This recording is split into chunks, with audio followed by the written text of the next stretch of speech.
Good morning to friends. ఇటీవల ఆంధ్రప్రదేశ్ రకరకాల నోటిఫికేషన్లను విడుదల చేసింది. అందులో ప్రధానంగా group 1, group 2, group 3, JL, DL మరియు ఇతర వృత్తి విద్యకు సంబంధించినటువంటి ఉద్యోగాలను దాదాపు 28 రకాల నోటిఫికేషన్లను ఇటీవల ఆంధ్రప్రదేశ్ పబ్లిక్ సర్వీస్ కమిషన్ ద్వారా విడుదల చేయడం జరిగింది. అందులో భాగంగా ప్రధానమైనటువంటి జనరల్ స్టడీస్లో 150 మార్కులకు గాను ఇటీవల విపత్తుల నిర్వహణ వ్యూహాలు అనేటటువంటి అంశాన్ని కొత్తగా చేర్చడం జరిగింది. ఈ రకమైనటువంటి అంశము 2005 సంవత్సరంలో పార్లమెంటు ద్వారా చట్టం చేయడం జరిగింది. 2006 సంవత్సరం నుంచి భారత ప్రభుత్వ మరియు రాష్ట్ర ప్రభుత్వాల నిర్వహణలో భాగంగా వీటిని అమలు చేయడం జరుగుతుంది. 2010 నుండి వివిధ రకాల రాష్ట్రాల పబ్లిక్ సర్వీస్ కమిషన్ పోటీ పరీక్షలలో వీటిని సిలబస్ రూపంలో రూపొందించడం జరిగింది. అందువల్ల జనరల్ స్టడీస్లో భాగమైనటువంటి విపత్తుల నిర్వహణ వ్యూహాలు అనగా డిజాస్టర్ మేనేజ్మెంట్ అండ్ స్ట్రాటజిక్స్ అనేటటువంటి అంశాన్ని ప్రధానమైనటువంటి అంశంగా ఇందులో పొందుపరిచారు. ఇది విద్యార్థులకు ఒక నూతనమైనటువంటి అంశం. ఈ అంశాన్ని ఇటీవలనే 2010 నుండి దీన్ని సిలబస్లో రూపొందించడం వల్ల ఒక కొత్త అంశంగా పరిగణించి విద్యార్థులకు ఒక నూతన పరిణామంగా ఒక నూతన అంశంగా దీన్ని పొందుపరచడం వల్ల కొంతగా ఇబ్బంది పడకుండా దీన్ని మీకు సులభమైన రీతిలో అర్థవంతమైన రీతిలో విశ్లేషణాత్మకంగా మీకు అందించాలనేటటువంటి ఒక చిన్న సంకల్పంతో మేము ముందుంచుతున్నాం.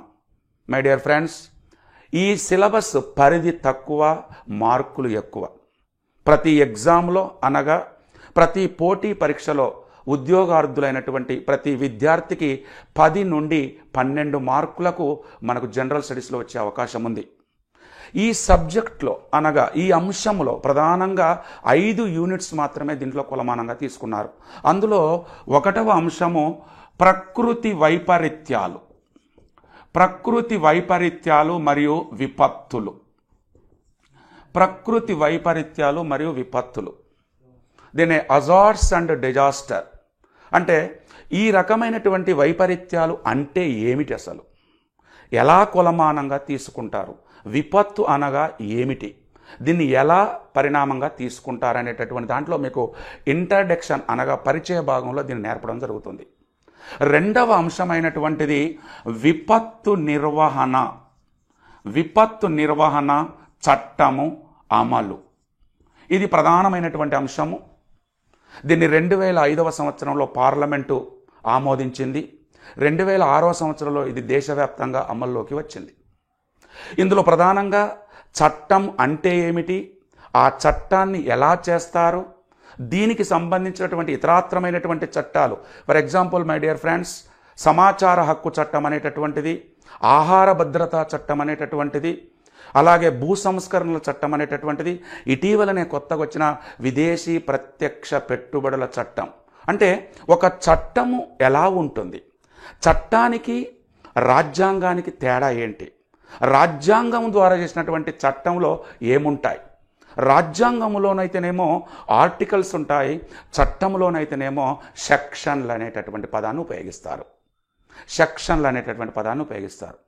ఇందులో 3వ యూనిట్ అయినటువంటిది ప్రకృతి కారక విపత్తులు. ప్రకృతి కారక విపత్తులు, వీటినే న్యాచురల్ డిజాస్టర్స్ అంటారు. మరి వేటిని న్యాచురల్ డిజాస్టర్స్ అనాలి? ఎలాంటి మానవ ప్రమేయము లేకుండా సహజ సిద్ధంగా ప్రకృతి కారక చర్యల వల్ల వచ్చేటటువంటి ప్రతి దానిని ప్రకృతి కారక విపత్తులు అంటారు. Like that my dear friends, examples వచ్చేసి కరువులు, వరదలు, చక్రవాతాలు, భూకంపాలు, సునామీలు ఎక్సెట్రా. ఇవన్నీ ప్రకృతి కారక విపత్తులు అనేటటువంటి దానిలో తీసుకుంటారు. మరొక అంశమైనటువంటి 4వది మానవకారక విపత్తులు. మానవకారక విపత్తులు, ఈ రకమైనటువంటి విపత్తులు సహజ కారకముతో పాటు ప్రయోగాల ద్వారా కానీ పరిశోధనల ద్వారా కానీ సాంకేతిక లోపము ద్వారా కానీ మానవుని యొక్క లోపం ద్వారా కానీ జరిగేటటువంటి ప్రతి సంఘటనను man made disaster and also human made disaster అని పిలుస్తారు. ఫర్ ఎగ్జాంపుల్ ఇందులో ప్రధానమైనటువంటివి సిబిఎన్ఆర్ అనేటటువంటిది man made disaster. C means chemical, B means biological, N means nuclear, R means radiological. అనగా పారిశ్రామిక, రసాయనిక, రేడియోధార్మిక విపత్తులు అనేటటువంటివి మానవ చర్యల ద్వారా ప్రమాదము సంభవించే అవకాశం ఉంటుంది. అలాగే ప్రమాదాలు, accidents like that road accidents, రైలు యాక్సిడెంట్స్, విమాన accidents and ship accidents and తొక్కిసలాట, స్టంప్యాడ్స్ అంటారు. మనకు జాతరలు జరిగేటప్పుడు కానీ, కొన్ని సాంఘిక సాంస్కృతిక కార్యక్రమాలు జరిగేటప్పుడు కానీ, పుష్కరాలు జరిగేటప్పుడు కానీ, అత్యధిక రద్దీ ఉన్నటువంటి ప్రదేశాలలో అనుకోకుండా ఏదైనా ఒక చిన్న సంఘటన ద్వారా అనేకమైనటువంటి తొక్కిసలాటలు జరుగుతూ ఉంటాయి. అలాగే ఈ మధ్యలో కొత్తగా దీనిలోకి సైబర్ వాదం అనేటటువంటి కొత్తగా వచ్చాది. What is the meaning of cyber వాదం? సైబరు అనేటటువంటిది కంప్యూటర్లకు సంబంధించిన పదం.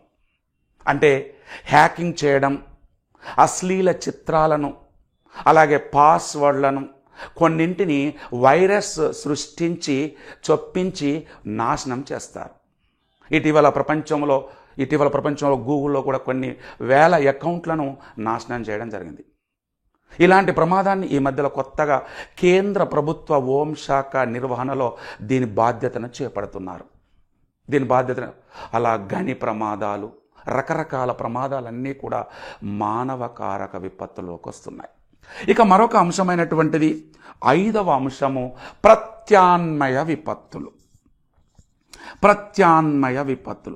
దిట్ ఈస్ మీన్ ఆల్టర్నేటివ్ డిజాస్టర్స్. మరి ఎప్పుడు తీసుకుంటాం ఆల్టర్నేటివ్ డిజాస్టర్స్ అనేటటువంటిది? ఒక విపత్తు సంభవించినప్పుడు, ఎలాంటి సమస్యకు పరిష్కారము దొరకనప్పుడు ప్రత్యామ్నాయంగా మరొక అంశాన్ని తీసుకుంటాం. ఏమిటి అంశాలు? అమేచ్యూర్ రేడియోస్ అనేటటువంటి ఒకటి ఉంటాయి. ఇవి బ్యాటరీ ద్వారా నడిచేటటువంటివి రేడియోస్. వీటిని హమ్ రేడియోస్ అంటారు. అలాగే స్వచ్ఛంద సంస్థలు, అలాగే ప్రభుత్వేతర సంస్థల ద్వారా మనం వీటిని తీసుకుంటాం. Like that NCC, home guard, NSS, Nehru యువ కేంద్రాస్, ఇలాంటి వాటి ద్వారా, పాఠశాల యాజమాన్యం ద్వారా, కళాశాల యాజమాన్యం ద్వారా, ప్రభుత్వ సంస్థల ద్వారా, ప్రైవేటు సంస్థల ద్వారా, స్వచ్ఛంద సంస్థల ద్వారా మనం వీటిని నిర్మూలించడానికి, నివారించడానికి ప్రయత్నాలు చేస్తాం. ఇందులో భాగంగా 2016 సంవత్సరం నుండి Andhra Pradesh public service commission disaster మేనేజ్మెంట్లో ఒక కొత్త ప్రత్యామ్నాయ అంశాన్ని చేర్చింది. అదే NRSA, national remote sensing agency. ఈ విపత్తులను అబ్జర్వేషన్ చేయడానికి ఒక సపోర్ట్ ప్రోగ్రామ్గా ఎన్ఆర్ఎస్ఏ అని తీసుకున్నారు. అలాగే కొత్తగా ఈ విపత్తు నిర్వహణను నివారించడానికి, ఉపశమనం చేయడానికి ఒక సాంకేతిక పరిజ్ఞానం ఉండాలనే ఉద్దేశంతో ఉపగ్రహ సాంకేతిక పరిజ్ఞానం ద్వారా రిమోట్ సెన్సింగ్ విధానాన్ని అమలు చేయాలనేటటువంటి విధానంతో కొత్తగా GIS అనేటటువంటి విధానాన్ని ప్రవేశపెట్టారు. Geographically information system. That means భౌగోళిక సమాచార వ్యవస్థ. కాబట్టి విద్యార్థులందరూ గమనించాల్సినటువంటి అంశం ఏంటంటే, మై డియర్ ఫ్రెండ్స్, ఈ ఇటీవల వచ్చేటటువంటి ప్రశ్నలలో నూతనంగా ఒక రకమైనటువంటి విశ్లేషణాత్మకమైనటువంటి ప్రశ్నలను ఇవ్వడం జరుగుతున్నది. ఆ మూస పద్ధతిలో ప్రశ్నలు అనేటటువంటి ఇవ్వడం లేదు. అందువల్ల మనం మారుతున్న పరిస్థితులకు అనుగుణంగా, ప్రశ్నావళికి అనుగుణంగా, క్వశ్చనేర్కి అనుగుణంగా మనం కూడా మారడానికి ప్రయత్నాలు చేయాలి. అలా మారినప్పుడు మాత్రమే మనం ఆ ఉద్యోగంలో ఉండేటటువంటి పోటీ పరీక్షను ఢీకొనడానికి అవకాశం ఉంటుంది, విజయం సాధించడానికి అవకాశం ఎక్కువగా ఉంటుంది. అందువల్ల ఈ రకమైనటువంటి డిజాస్టర్ మేనేజ్మెంట్ అండ్ స్ట్రాటజిక్ అనేటటువంటి అంశంలో ప్రధానంగా ఒకటి hazards and disaster, second one disaster management and act, third one natural disasters and fourth one man made or human made disasters and fifth one alternative disasters అనేటటువంటి 5 అంశాలు ఉంటున్నాయి. ఈ 5 అంశాలను కనుక మీరు పర్ఫెక్ట్గా అవగాహన రూపములో కనుక, విశ్లేషణాత్మక రూపంలో కనుక పోటీ పరీక్షలలో వచ్చేటటువంటి ప్రశ్నల సరళిని గమనించి ఆ గమనించేటటువంటి అనుసంధానంగా మీరు ఎప్పుడైతే చదవగలుగుతారో ఈజీగా, చాలా సులభంగా మనం విజయం సాధించడానికి చాలా అవకాశం ఉంటుంది. మై డియర్ ఫ్రెండ్స్, ఇందులో భాగంగా మనం ఒక్కొక్క అంశాన్ని ప్రత్యేకంగా మనం చూద్దాం.